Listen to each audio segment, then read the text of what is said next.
Hello everyone, welcome to the third and final video in the 3-video series on digital functions in Arduino programming.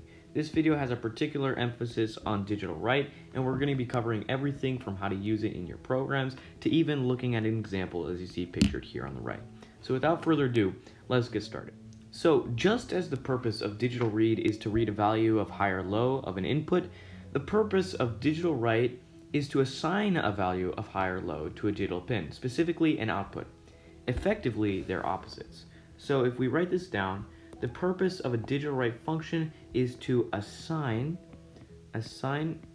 value of high or low to an output pin. So if a pin has been configured to be an output in the setup of the code here, like we see pins 0 and 1 have, then its voltage in the circuit will be set to the corresponding value. So 5 volts for high. Note that it's 3.3 volts if you're using a 3.3 volt board, or 0 volts for low. Note that when you're working with Arduino, you probably won't need to remember these values unless your board has specific requirements, but what you do need to understand is that if you assign something as high, that means it's going to be outputting a voltage of 5 volts, and when you assign something as low, that means it's going to be outputting 0 volts. So now that we kind of know what that is, now we're going to examine how to write it in your code. The syntax for DigitalWrite is as you see here: DigitalWrite, pin number, and then the pin designation of high or low.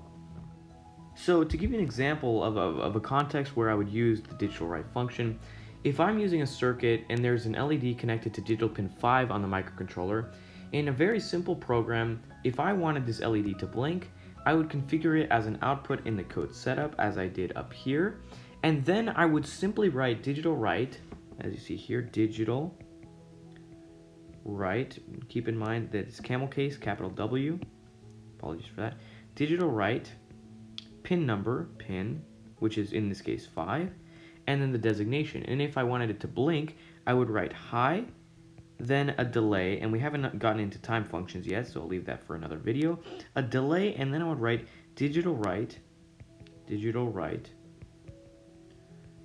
5, and then I would loop this a few times using one of the control structures listed in one of the prior videos, which will be linked in the description below.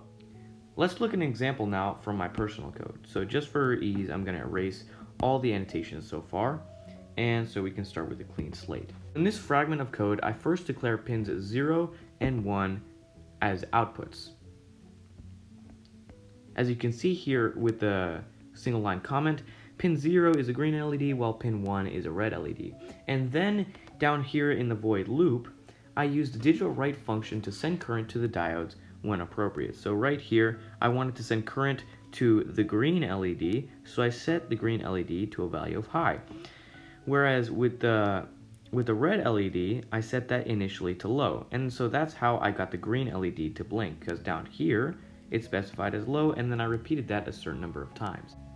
Before concluding the video though, I just want to send you off with a quick warning. So in the setup of the sketch, if you do not set the pin mode to output, when you write the DigitalWrite high, the LED, as an example of an output, may appear dimmer than it otherwise would be. And that leads us to the takeaway, which is to remember to declare the pin mode in the setup as shown above.